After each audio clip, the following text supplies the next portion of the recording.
বহুকাল আগের কথা। ধুধু এক রুক্ষ মরুভূমির ধারে ছোট্ট এক জনপদ। সেখানে বাস করত রহিম নামের এক গরিব কিন্তু সৎ রাখাল। অভাব তার সংসারে নিত্যদিনের সঙ্গী হলেও রহিমের মনটা ছিল পরিষ্কার। রহিমের দুই স্ত্রী ছিল, খাদিজা এবং কুলসুম। দুজনকে নিয়েই তার সংসার ভালোই কাটছিল। আল্লাহর রহমতে একই বছরে দুই স্ত্রীর গর্ভে দুটি ফুটফুটে কন্যা সন্তানের জন্ম হল। খাদিজার মেয়ের নাম রাখা হল ফাতিমা, আর কুলসুমের মেয়ের নাম সালমা। দুটি মেয়েই দেখতে ছিল মাশাআল্লাহ চাঁদের টুকরোর মতো। কিন্তু মানুষের জীবনের রূপরেখা তো আল্লাহই ভালো জানেন। ফাতেমার বয়স যখন একেবারেই কম, তখন হঠাৎ এক কঠিন ও অজানা রোগে আক্রান্ত হলেন তার জন্মদাত্রী মা খাদিজা। তখনকার দিনের কবিরাজরা অনেক চেষ্টা করেও তাকে বাঁচাতে পারলেন না। অবুঝ ও মাসুম ফাতেমাকে এতিম করে দিয়ে তিনি না ফেরার দেশে পাড়ি জমালেন। যাওয়ার আগে নিজের বুকের ধন ফাতেমাকে সতীনের হাতে তুলে দিয়ে গেলেন। খাদিজার ইন্তেকালের পর কয়েক মাস যেতে না যেতেই সৎ মা কুলসুমের আসল চেহারা প্রকাশ পেতে শুরু করল। ফাতেমার জীবনের ওপর নেমে এলো এক ঘোর অন্ধকার। কুলসুম তার নিজের মেয়ে সালমাকে রাজকন্যার মতো আদর যত্নে বড় করতে লাগল, আর ফাতেমাকে বানিয়ে দিল বাড়ির দাসী। সালমা যখন আরামের বিছানায় শুয়ে বিশ্রাম করত, ফাতেমাকে তখন ভোর না হতেই উঠে পুরো বাড়ির কাজ করতে হতো। পানি টানা, জাঁতা ঘোরানো, বাসন মাজা, সব ভারী কাজ এই ছোট্ট মেয়ের কাঁধে চাপিয়ে দেওয়া হলো। খাবার বেলায় কুলসুম নিজের মেয়ে সালমাকে দিত তাজা রুটি, ঘি, মাখন আর ভুনা গোস্ত, আর ফাতেমার কপালে জুটত আগের দিনের শক্ত হয়ে যাওয়া এক টুকরো শুকনো রুটি আর সামান্য একটু লবণ। রহিম লোকটা ভালো হলেও সে ছিল খুবই নরম স্বভাবের। কুলসুমের দাপটে সে বাড়িতে কথাই বলতে পারত না। চোখের সামনে নিজের মেয়ের এমন কষ্ট দেখেও সে ছিল অসহায়। এত জুলুম আর কষ্টের মাঝেও ফাতেমা কিন্তু কখনো আল্লাহর প্রতি অকৃতজ্ঞ হয়নি। সে ছিল তার মায়ের মতোই নেককার। রাতে যখন পুরো বাড়ি ঘুমিয়ে পড়ত, ফাতেমা তখন ভাঙা মাদুরে বসে আল্লাহর দরবারে হাত তুলত। চোখের পানিতে বুক ভাসিয়ে সে বলতো, ইয়া আল্লাহ, আমার তো আপনি ছাড়া আর কেউ নেই। আপনি আমাকে ধৈর্য ধারণ করার তৌফিক দিন। ফাতেমার এই কষ্টের জীবনে একমাত্র সঙ্গী ছিল একটি হলুদ রঙের গাভী। এই গাভীটি ছিল তার মায়ের আমলের স্মৃতি। ফাতেমা নিজের হাতে আদর করে গাভীটিকে বড় করেছিল। যখন ফাতেমার খুব কান্না পেত, সে গিয়ে ওই গাভীটার গলা জড়িয়ে ধরে কাঁদত। অবলা প্রাণী হলেও গাভীটা যেন ফাতেমার চোখের ভাষা বুঝতে পারত। ফাতেমা কাঁদলে গাভীটার চোখ দিয়েও টপ টপ করে পানি পড়ত। এটি যেন শুধু একটি প্রাণী ছিল না, ছিল ফাতেমার মায়ের ফেলে যাওয়া এক স্মৃতি, এক অদৃশ্য ভালোবাসার ছায়া। প্রতিদিন সকালে সৎ মা কুলসুম ফাতেমাকে সেই এক টুকরো শুকনো রুটি আর লবণ ধরিয়ে দিয়ে ছাগল ও গরুর পাল নিয়ে মরুভূমির তপ্ত রোদে পাঠিয়ে দিত। রোদে পুড়ে ক্ষুধায় কষ্ট পেয়ে ফাতেমা দিন পার করত। এমনি করে একদিন যখন ফাতেমা সেই তপ্ত মরুভূমির প্রান্তে এক পাহাড়ের নিচে পশু চড়াচ্ছিল, তখন এমন একটি ঘটনা ঘটল যা তার ভাগ্যকে এক নতুন মোড় দেওয়ার সূচনা করল। সেই ধুধু প্রান্তরে, যেখানে কোনো মানুষের আনাগোনা নেই, সেখানে হঠাৎ এক অদ্ভুত দৃশ্য দেখতে পেল ফাতেমা।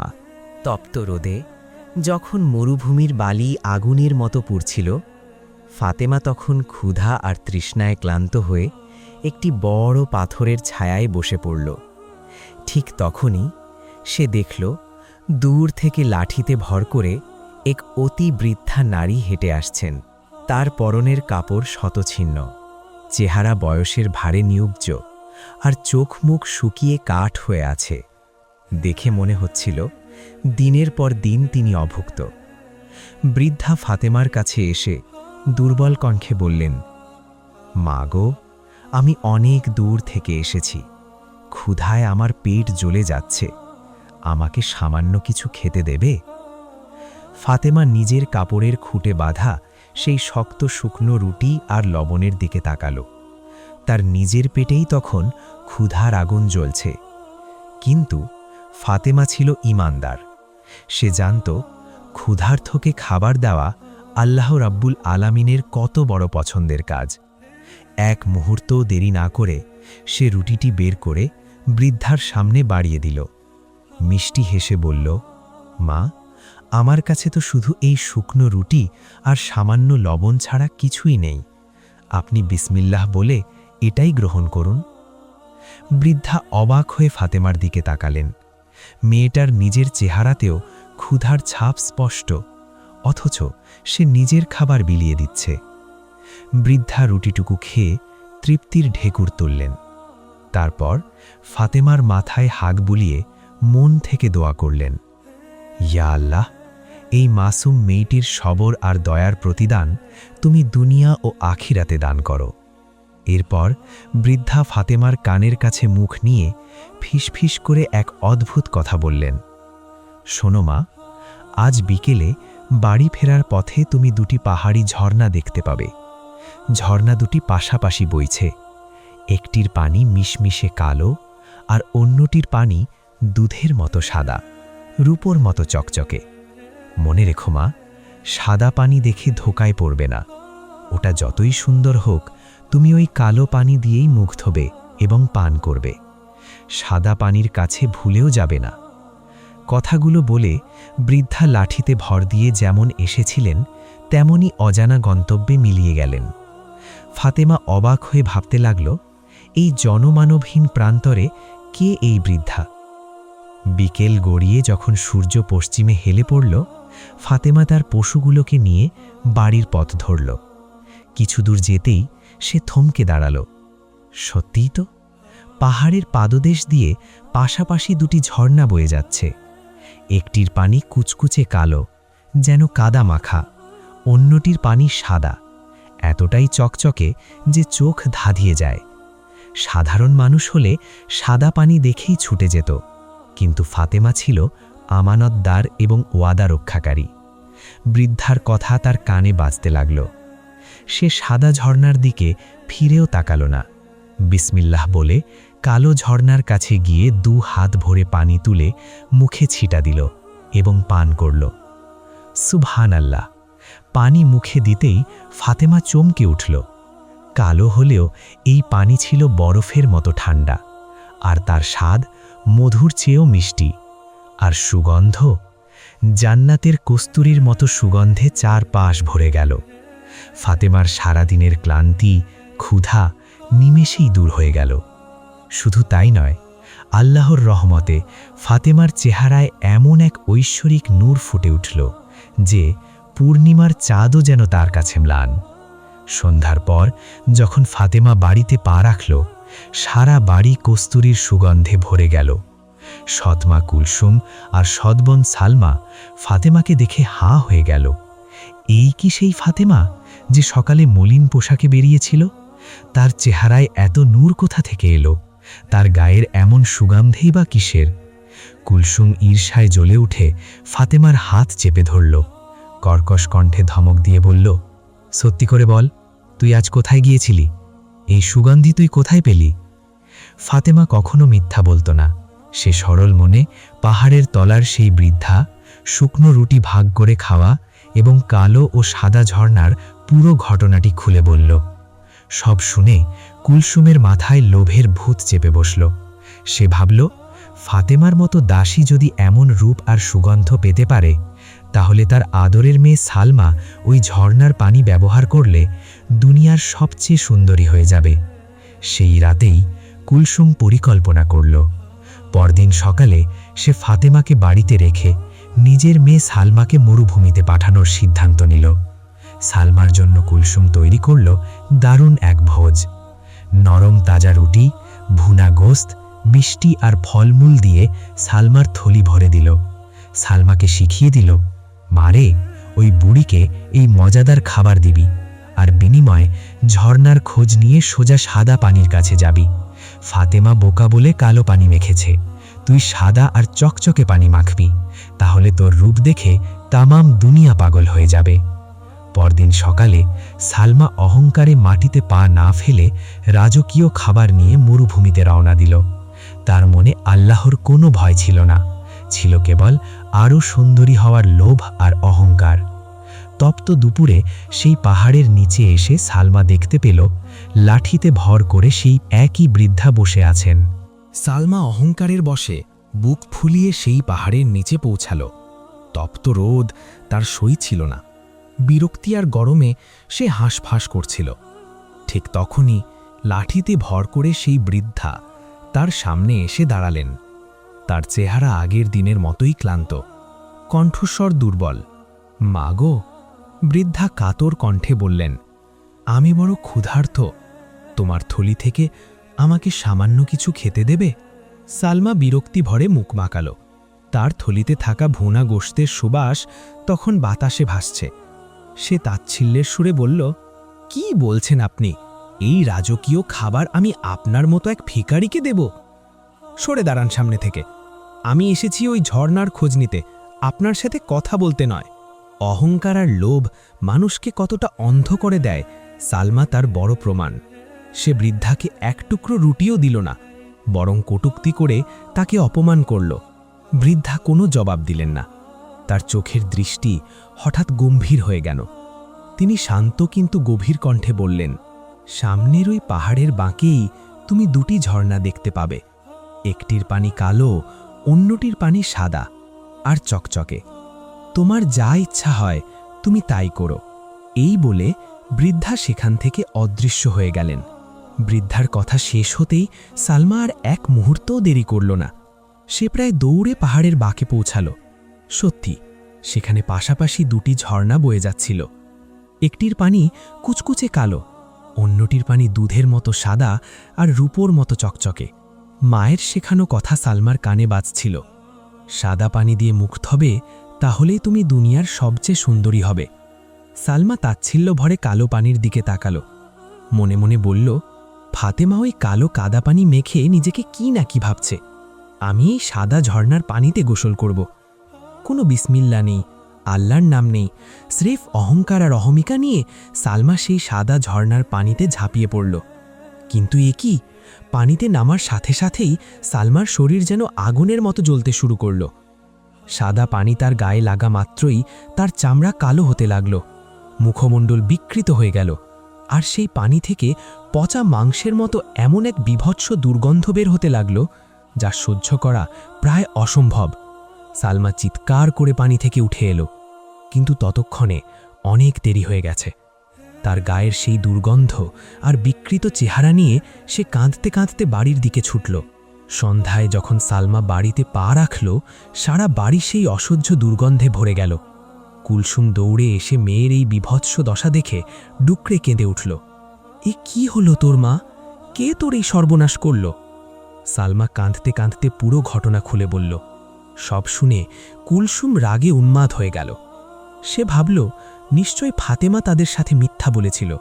ফাতেমাই ইচ্ছা করে সালমাকে ওই সাদা পানিতে যেতে প্ররোচিত করেছে। কুলসুমের মনে ফাতেমার প্রতি আগে থেকেই ঘৃণা ছিল, এবার তা ভয়ঙ্কর এক জিঘাংসায় রূপ নিল। দিন যায়, কিন্তু সালমার গায়ের দুর্গন্ধ আর যায় না। কুলসুম নামি দামি কবিরাজ ডাকল, দামি আতর গোলাপ মেখে দিল, কিন্তু কিছুতেই কোনো কাজ হল না। বরং দিন দিন সালমার চেহারা আরও কুৎসিত হতে লাগল, আর গায়ের দুর্গন্ধ বাড়তেই থাকল। অবশেষে কুলসুম এক ভণ্ড ও কুচক্রী জাদুকরের শরণাপন্ন হল। সেই জাদুকর সব শুনে এক ভয়ঙ্কর ষড়যন্ত্রের জাল বুনল। সে কুলসুমকে বলল, তোমার মেয়ের এই দুর্গন্ধ দূর করতে হলে একটা বিশেষ কাজ করতে হবে। তোমাদের বাড়িতে যে হলুদ গাভীটা আছে, সেটার রক্ত আর মাংস দিয়ে তোমার মেয়েকে গোসল করাতে হবে এবং খাওয়াতে হবে, তবেই সে আগের রূপ ফিরে পাবে। জাদুকর আসলে কুলসুমের মনের কথা বুঝে নিয়েছিল। সে জানত ওই হলুদ গাভীটাই ফাতেমার জীবনের একমাত্র সান্ত্বনা। গাভীটা মরে গেলে ফাতেমার কলিজা ভেঙে টুকরো টুকরো হয়ে যাবে। কুলসুম আনন্দে নেচে উঠল। সে রহিমকে বাধ্য করল পরদিন সকালেই ওই হলুদ গাভীটিকে জবাই করার জন্য। রহিম নিরীহ মানুষ, কুলসুমের জেদের কাছে সে হার মানতে বাধ্য হল। রাতের বেলা যখন ফাতেমা এই খবর শুনল, তার পায়ের তলা সরে গেল। তার মায়ের স্মৃতি, তার একমাত্র সঙ্গী, সেই হলুদ গাভীটিকে কাল জবাই করা হবে। ফাতেমা ছুটে গেল গোয়াল ঘরে। গাভীটার গলা জড়িয়ে ধরে সে অঝরে কাঁদতে লাগল। আমার মা চলে গেছে, এবার তুইও আমাকে ছেড়ে চলে যাবি, আমি কার কাছে আমার দুঃখের কথা বলবো? ফাতেমার কান্নায় গোয়াল ঘরের বাতাস ভারী হয়ে গেল। ঠিক তখনই আল্লাহর এক আশ্চর্য কুদরাত প্রকাশ পেল। অবলা সেই হলুদ গাভীটি হঠাৎ মানুষের ভাষায় কথা বলে উঠল। রাতের অন্ধকারে গোয়াল ঘরে টিম টিম করে জ্বলছে একটি মাটির প্রদীপ। ফাতেমা হলুদ গাভীটির গলা জড়িয়ে ধরে অঝালে কাঁদছে। তার বুক ফাটা কান্নায় যেন পাথরও গলে যাবে। ঠিক তখনই এক অলৌকিক ঘটনা ঘটল। অবলা সেই গাভীটি, যাকে ফাতেমা মায়ের মতো ভালোবাসত, সে স্পষ্ট মানুষের ভাষায় কথা বলে উঠল। গাভীটি শান্ত ও মায়াবী কণ্ঠে বলল, কেঁদো না ফাতেমা, মা আমার, আল্লাহ যা করেন তার মধ্যে নিশ্চয়ই কোনো মঙ্গল লুকিয়ে থাকে। আমার সময় ফুরিয়ে এসেছে, কাল আমাকে জবাই করা হবে, কিন্তু তুমি ভেঙে পড়ো না। আমি তোমার জন্য আল্লাহর হুকুমে কিছু কথা বলে যাচ্ছি, মনোযোগ দিয়ে শোনো। ফাতেমা কান্নায় ভেজা চোখে অবাক হয়ে গাভীটির দিকে তাকিয়ে রইল। গাভীটি আবার বলতে লাগল, কাল যখন আমাকে জবাই করা হবে তখন তুমি যেন আমার গোস্তের এক টুকরো মুখে না দাও। ওরা যখন আমার হাড়গুলো ফেলে দেবে, তুমি চুপি চুপি সেই হাড়গুলো কুড়িয়ে নেবে।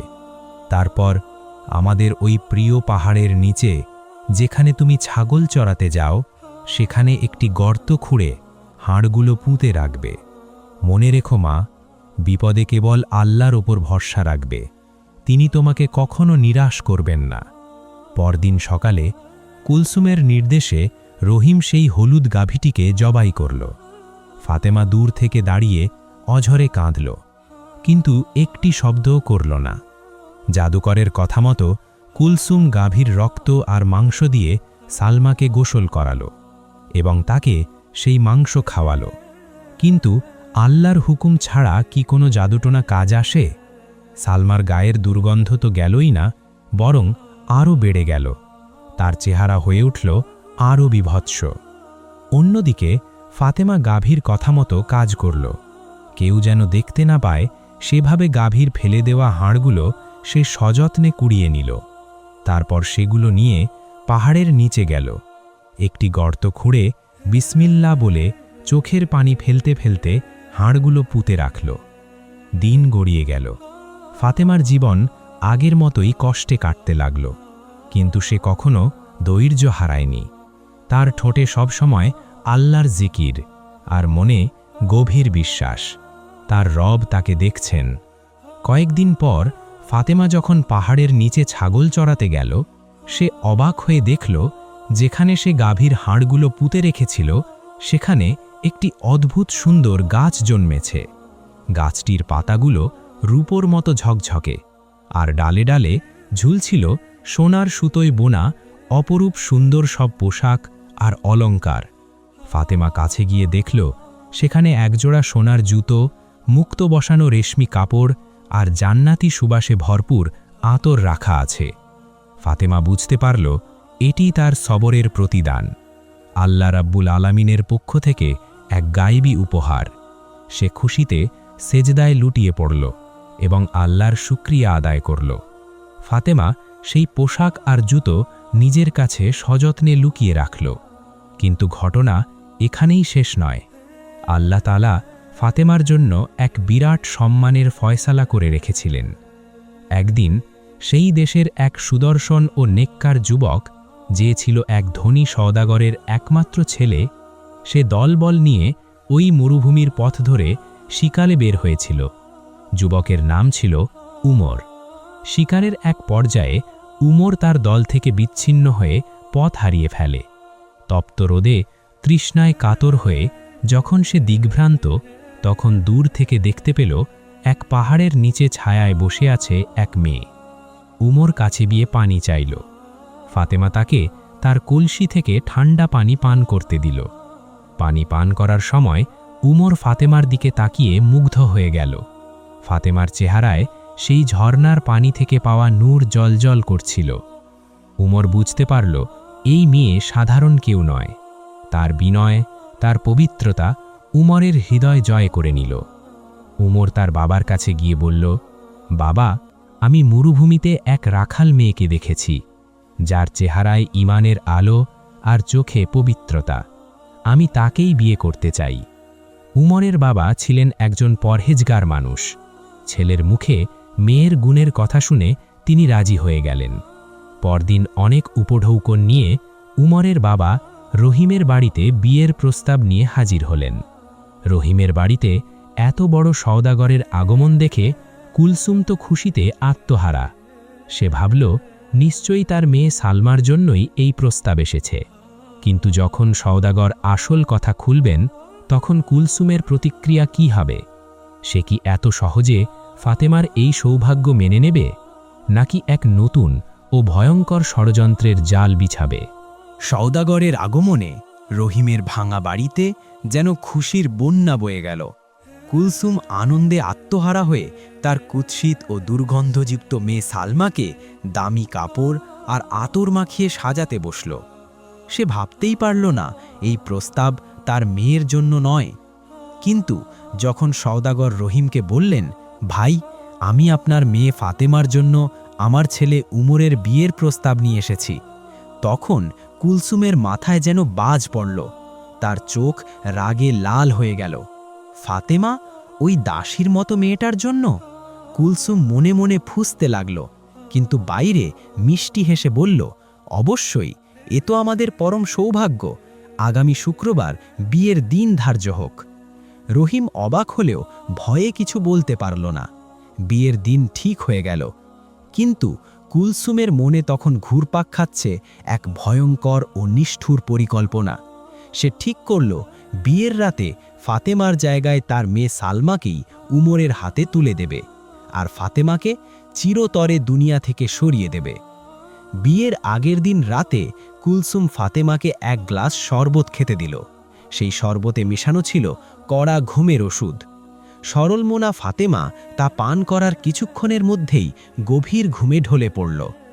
রাত গভীর হলে কুলসুম তার এক বিশ্বাসী চাকরকে ডাকল, নির্দেশ দিল, এই মেয়েটাকে বস্তায় ভরে মরুভূমির অনেক দূরে সেই পুরনো অন্ধকূপে ফেলে দিয়ে আয়, সে যেন আর কখনো ফিরে আসতে না পারে। চাকরটি ঘুমন্ত ফাতেমাকে বস্তায় ভরে রাতের আধারে মরুভূমির দিকে রওনা হল। আর এদিকে কুলসুম তার মেয়ে সালমাকে ফাতেমার মতো করে সাজিয়ে বিয়ের জন্য প্রস্তুত করল। পরদিন ধুমধাম করে বিয়ে হয়ে গেল। উমর তো ফাতেমা মনে করে সালমাকেই তার বাড়িতে নিয়ে এলো। কিন্তু বাসর রাতে যখন উমর সালমার মুখের ঘোমটা সরালো, সে আতঙ্কে শিউরে উঠল। এ তো সেই নুরানি চেহারার মেয়ে নয়, এ তো এক কুৎসিক চেহারা, আর তার শরীর থেকে এমন দুর্গন্ধ বেরোচ্ছে যে ঘরে টেকা দেয়। উমর বুঝতে পারল তার সাথে এক বিরাট প্রতারণা করা হয়েছে। সে তখনই সালমাকে তার বাপের বাড়িতে ফেরত পাঠিয়ে দিল এবং সওদাগরকে সব জানালো। সওদাগর রেগে গিয়ে রহিমকে ডেকে পাঠালেন এবং আসল ফাতেমাকে ফিরিয়ে দেওয়ার দাবি করলেন। এদিকে মরুভূমির সেই অন্ধকূপে ফাতেমার ঘুম ভাঙল। চারদিকে ঘুটঘুটে অন্ধকার। সে বুঝতে পারল না সে কোথায় আছে, কিন্তু তার মনে আল্লাহর ওপর অটল বিশ্বাস ছিল। সে কেঁদে কেঁদে দোয়া করতে লাগল, ইয়া রাব্বুল আলামিন, আপনি ছাড়া আমার কেউ নেই, আমাকে এই বিপদ থেকে রক্ষা করুন। আল্লাহ তার নেক বান্দার ডাক কখনো ফিরিয়ে দেন না। সেই অন্ধকূপের পাশ দিয়েই যাচ্ছিল একদল শিকারী। তারা কূপের ভেতর থেকে কারো কান্নার আওয়াজ পেয়ে দড়ি ফেলে ফাতেমাকে উদ্ধার করল। ফাতেমা উদ্ধার পেয়ে সোজা সেই পাহাড়ের নিচে গেল যেখানে সে হলুদ গাভীর হাড়গুলো পুঁতে রেখেছিল। সেখানে গিয়ে সে দেখল সেই অলৌকিক গাছটি এখনও দাঁড়িয়ে আছে। ফাতেমা গাছ থেকে সেই সোনার জুতো, মুক্ত বসানো রেশমি পোশাক পরে নিল। সুবহানাল্লাহ! ফাতেমাকে তখন দুনিয়ার কোনো সাধারণ মেয়ে মনে হচ্ছিল না, মনে হচ্ছিল যেন জান্নাতের কোনো হুর। ঠিক সেই সময় উমর তার দলবল নিয়ে আসল ফাতেমাকে খুঁজতে খুঁজতে মরুভূমিতে এসে হাজির হল। দূর থেকে সেই নুরানি চেহারা আর গায়েবী পোশাকে ফাতেমাকে দেখে উমর আনন্দে ছুটে এলো। সে ফাতেমাকে সসম্মানে নিজের বাড়িতে নিয়ে গেল। এদিকে কুলসুমের প্রতারণার কথা জানাজানি হলে রহিমের চোখ খুলে গেল সে বুঝতে পারল তার নীরবতাই ফাতেমার এই দুর্দশার কারণ ছিল। সে কুলসুমকে আর তার মেয়ে সালমাকে বাড়ি থেকে বের করে দিল। তাদের সেই দুর্গন্ধ আর কুৎসিত চেহারার কারণে গ্রামের কেউ তাদের আশ্রয় দিল না। পথে পথে ঘুরে ভিক্ষা করে তাদের বাকি জীবন এক অবর্ণনীয় কষ্টে কাটল। এটাই ছিল তাদের অহংকার, জুলুম আর লোভের শাস্তি।